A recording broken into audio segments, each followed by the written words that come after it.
Welcome to another Walter Football video. I'm Charlie Campbell, Senior Draft Analyst, the most accurate mock drafter in the world. If you don't believe me, you can check the link below.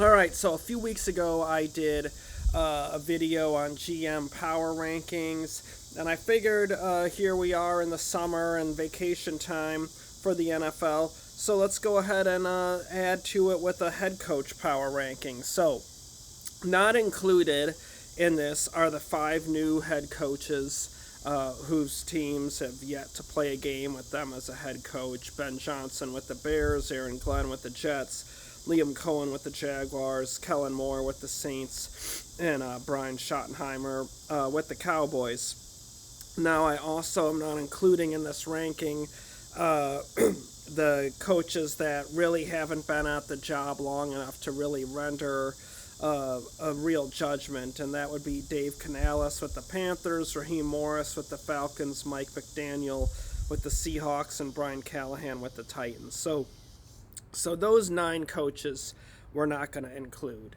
And then we have the other 23. So let's get through that. If you want to follow along, I'll paste this, my little kind of ranking below. So if you want to see that, you can follow along there. So in last place, I have Brian Daboll with the Giants. Obviously, he's on the hot seat there in New York. They need to have show a big improvement this season for him to stay on. We'll see if Jackson Dart can save his job, and obviously that's a big gamble for him and Joe Shane, their general manager.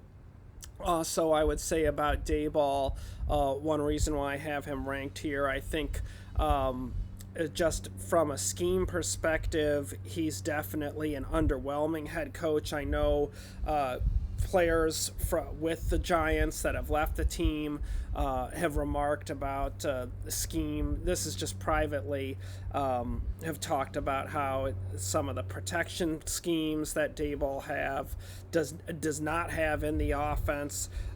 There's other scheme things, that problems there, that felt that Daboll's offense was really based on a quarterback like Josh Allen, the offense that he brought with him from Buffalo, and that's a very unique, difficult quarterback type to find to make that kind of system go. Obviously, MVP quarterbacks don't just happen to fall into your lap any offseason. So I definitely think Daboll is at the bottom of the league in terms of the coaches that you can render a judgment on. So next up, I have Shane Steichen with the Colts. I was really disappointed with kind of what's happened in Indianapolis over the last couple seasons. I think the talent has been solid on the team. I think they've drafted pretty well.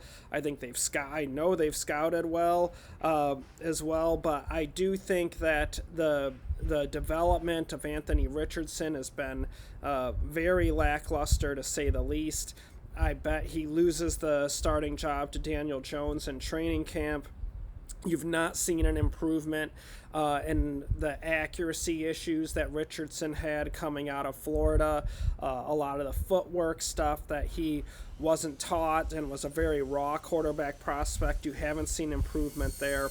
So I definitely think that Steichen has had an underwhelming couple of seasons, and it's the rubber meets the road now. He's got to really show some big improvement this season, I think, to stay on in Indianapolis. Next up, I have Mike McDaniel with the Dolphins. A year ago, he probably would have been rated much higher, but I was really disappointed with a lot of the scheming and play calling that Miami had while Tua was out. I mean, obviously, every NFL offense is going to suffer when you have your starting quarterback injured. But the complete drop in production from Tyreek Hill and not getting the ball in the hands of a dynamic receiver like that, I thought was very disappointing last year with McDaniel. And you can argue, well, the quarterback's out, but we've seen plenty of good NFL receivers still produce good numbers with terrible quarterbacks. You think of DeAndre Hopkins and all those years in Houston with like Brock Osweiler and Brian Hoyer and the numbers he was able to produce, and he's not never was the speed playmaking player that Tyreek Hill is. So they're different types of great receivers, both great receivers, but I just thought they did not do a good job of scheming last year. And obviously, lots of problems in the culture and the locker room there in Miami. That's been discussed a lot over the past few years. And if it's leaking out, it's probably even worse on the inside. I think this is a huge year for him in terms of staying on and surviving in that job. Next up, I have Jonathan Gannon with the Cardinals. I think he's a promising coach. Arizona's a team that I think is definitely on the rise. I thought they were really starting to come along last year, midway through the season. You saw it when they were on their way to being to potentially win the division before falling back at the end of the year and the Rams passing them up. But I think that's a young team on the rise. I think Gannon's done a good job of coaching fundamentals there, and that's a improving team. And I think that he could be higher in this ranking come next year. Next up, I have Kevin Stefanski with the Browns. Obviously, he's won some Coach of the Year awards. I think those awards are nonsense for the most part. I just am not a big believer in that. I think it's a media popularity contest, but I don't think that that really carries a lot of weight with me personally. But I do think Stefanski has done a solid job with what he inherited. Not great, not terrible. I do think, obviously, he was in on the Deshaun Watson decision, giving up on Baker Mayfield. Obviously, that was a huge mistake for Cleveland with the way that has gone, so he bears some of the responsibility for that as well. Next up, I have DeMeco Ryans with the Texans. I think he could be maybe ranked a little low at 18, but the Texans have won a weak division, so they've had some success. We saw in the postseason, kind of in the early round there, catching some good teams, favorable matchups, and then losing. But I do think he's a solid head coach. I think he's got a bright future, and I think the Texans could come along, and Ryans could rise in this in the years to come. Next up, I have Zach Taylor at 17 with the Bengals. This one was a tough coach to rank because obviously they've been prolific on offense when Joe Burrow is healthy. They have dynamic receivers. They can put up a lot of points. The defense has clearly taken some steps back, and he's a head coach, so he's responsible for both sides of the ball. And I think some of the decisions they've made as a franchise has led to this with this team, definitely not capitalizing on the complete prime years we've had with Joe Burrow. Obviously, last year Burrow was tremendous, and they don't even make the playoffs. So I definitely think Zach Taylor needs to kind of get that thing going better than what they did last year in Cincinnati. At 16, I have Matt LaFleur with the Packers. I think he's done a good job overall. I think the development of Jordan Love has been a positive there. I think they're on the cusp of being an elite team. They haven't quite gotten over the hump. We'll see if this is the year that they do it. I do feel that defensively, some of the they loaded up on first-round picks on defense, and I think some of those guys have not developed into the players that they could be. And while LaFleur is an offensive coach, he's still the head coach. He's still responsible for both sides of the ball. So I think, he carries responsibility for that as well. 15, I have Todd Bowles with the Buccaneers. I think he's a very underrated head coach in the NFL. I think Bowles does an excellent job of navigating the locker room, getting the players all on the same page, having a team that is not selfish, focused on the team. Excuse me, I've been damn sick for over a week. It's horrible summer flu.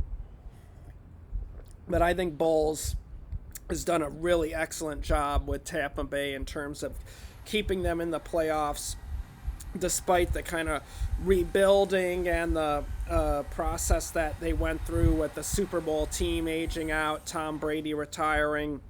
And Bowles, I think, is one of the best defensive schemers in the NFL. He makes things really tough on opposing quarterbacks. He's very creative, dynamic blitzer. I think he's done a tremendous job and coaching up young secondary talent, non-first round guys, and turning them into really good defensive backs, and have had solid careers there. So I think Todd Bowles is a very underrated head coach, and I think Tampa Bay is lucky to have him. 14th overall, I have Mike Vrabel with the Patriots. Obviously had a great few seasons in Tennessee with Ryan Tannehill and Derrick Henry, and ending the Brady Patriots dynasty. But we'll see if he can. I think this is going to be a great test if he can rebuild the franchise and get them back into the postseason and get them back into Super Bowl contention. So given how things ended in Tennessee, I didn't feel like I could really rate him higher. 13th, I have Dan Quinn with the Commanders. Obviously took the Falcons to the Super Bowl they should have won. Let that one slip away. But obviously the first year with the Commanders was superb with that young roster and so many free agents, and getting them all to play together, go all the way to the NFC Championship game. I thought he did an amazing job last season. I think really the coach of the year to me should have been Dan Campbell or Dan Quinn. So we'll get into more of that, but definitely I think Dan Quinn could be rising up these rankings with the way that team is developing in Washington. 12th, I have Sean McDermott with the Bills. You know, I feel like people might say he's a bit low given the sustained success of playoff teams and division titles, but it's been a weak division. They get to the playoffs and they lose. They don't get to the Super Bowl. They have an MVP quarterback. I think defensively, they're a very conservative team, and I think that McDermott has done a good job, but not a great job. So I just have him a little bit lower than maybe the general consensus would. 11th overall, I have the Chargers taking the Chargers with Jim Harbaugh. Sorry, reverted to mock draft mode there, but obviously, Harbaugh had that run in San Francisco with the NFC Championship games and the Super Bowl. Good first season with the Chargers. Disappointing playoff performance. Really did not show up at all there. But you know, with a Jim Harbaugh team, they're going to play hard. They're going to be physical. They're going to be coached up well fundamentally. So I have him 11th overall. My apologies. All right, 10th overall, I have Kevin O'Donnell with the Vikings. Very good offensive schemer, no doubt about it. Really knows the passing game well. I do think him getting the Head Coach of the Year award last year over Dan Campbell was misguided with the injuries that Detroit had, losing all their best players on their defense pretty much, and still winning 15 games and beating O'Donnell's Vikings twice. O'Donnell had a starting quarterback go out for the year in J.J. McCarthy, but I think that made the Vikings better with a veteran quarterback and Sam Darnold. I think there's no way J.J. McCarthy, wins 14 games as a rookie starting quarterback. I think they would have lost more games. I think they still could have been a playoff team or, knocking on the door of the playoffs, but I don't think they would have won 14 games with a rookie quarterback. So I think last year was a little bit it's going to be really fascinating to see how it plays out this year with McCarthy and whether they were wise to let Sam Darnold go. But O'Donnell's a good schemer.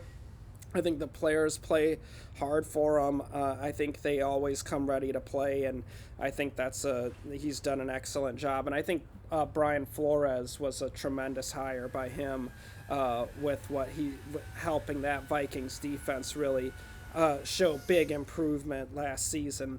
So 9th, I have Dan Campbell with the Lions. I think he's done an amazing job in Detroit to go from how bad that franchise was when he got there with Brad Holmes, the general manager, to now where they went to an NFC championship game in their third season, win 15 games in their fourth season despite an insane amount of injuries on the defensive side of the ball.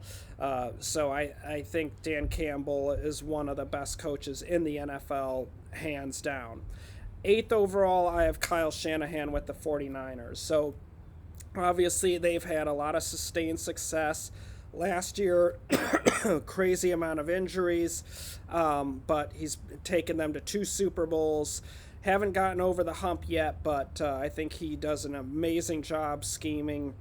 The run game there is just the way they scheme that up is just phenomenal, and is just elite coaching there by Kyle Shanahan. So that group of the 8 to 23 are all coaches who have not won a Super Bowl. So I thought about kind of mixing it up, but I really think that if you've won a Super Bowl, you're kind of in another league. It's a Champions League, so to borrow a term from soccer. So now let's get into the top 7 of the coaches who have won a Super Bowl.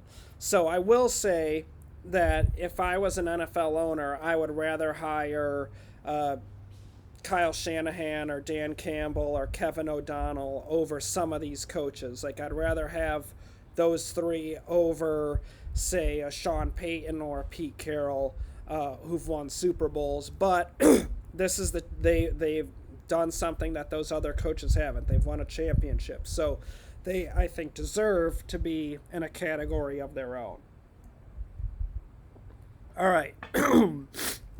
7th, last in the Champions League, but 7th overall. I have Mike Tomlin with the Steelers. The sustained success in Pittsburgh, you can't argue with that in terms of not going into the cellar, not having losing seasons, making the playoffs. At the same time, it has been a while since they were a legit Super Bowl contender. They've been a playoff contender, a wild card-ish team, but it's been a while since they were really among the elite in the AFC. So that's why I have Tomlin at 7. 6th, I have Nick Sirianni with the Eagles. I think he did a very good job last year with Philadelphia. I do think the Eagles still would have won the Super Bowl if Kyle Shanahan was the head coach, or Dan Campbell, or Kevin O'Donnell. Thus, I have Sirianni 6th. But I don't want to take anything away from him. He did a good job of getting that locker room together after the previous season, circling the wagons, getting the team to maximize their potential and win a championship. 5th overall, I have Sean Payton with the Broncos. I thought Sean Payton really did a tremendous job last year with the Broncos and Bo Nix getting to the playoffs his rookie season. Even the year before, I thought he did a really good job with Denver being, better than expected. I thought they'd be picking in, say, the top 3 or 4 picks. And they definitely played, I think, better than most people thought they would initially, as the season went on, and for Peyton's initial season in Denver. But I think showed real progress in year 2. I think he did a really good job, so I have him there at 5th overall. 4th overall, Pete Carroll with the Raiders. You can't argue with the sustained success he had in Seattle. Just did an amazing job, handled a lot of different personalities, is just so talented with how he manages a locker room and can get players of different perspectives to work together and keep the team together. And I think he does a good job making sure they're coached up well in terms of scheme and fundamentals, and not getting, people point to his age, and I think it's just credit to him that he's not had a kind of schemes on either side of the ball that aged out. He adapted with times, and I think he's done an amazing job as a head coach in the NFL with Seattle, and I think he'll do a good job with the Raiders. It's going to take some time. They got to draft well, but I think that was a smart hire for Las Vegas. All right, 3rd overall, I have Sean McVay with the Rams. Excuse me. I know there are some that think he's the best head coach in the NFL. I think he's close to it. I think the Rams definitely won it when they had to in that first year with Matthew Stafford because you had a lot of talented players on that roster. They went all in, weren't going to be able to keep it together, had to win it basically when they did, and they were able to deliver. So he deserves credit for that. Obviously, he's a great schemer on the offensive side of the ball. They've gone through a rebuild with the Super Bowl roster aging out, and now they've gone to the playoffs in back-to-back seasons. So Sean McVay definitely is a tremendous head coach and one of the best in the NFL. Second overall, I have John Harbaugh with the Ravens. Obviously, he also won a Super Bowl, has been to the playoffs with so many different kind of leaders on the team and just the turnover in the roster in all these years, yet they always play such fundamental football, tough defense, and now with a dynamic quarterback. But even the years before Lamar, he always just had that team playing at such a high level on all three phases, special teams as well. So I think he's one of the best coaches in the NFL. Second overall, 2, Andy Reid with the Chiefs. To me, that was a clear number 1. I think Andy Reid is definitely the best coach in the NFL. The Super Bowl titles speak to that when you look at what they've been able to do with helping Pat Mahomes with maybe less than stellar talent around him at times. Some years it could have been receiver, other years offensive line. They've just been innovative in terms of scheme and play calling. I just think that Andy Reid is definitely the best coach in the NFL. So that's my opinion on the power rankings of the head coaches. Feel free to tell me what I got wrong below. Check out the links below.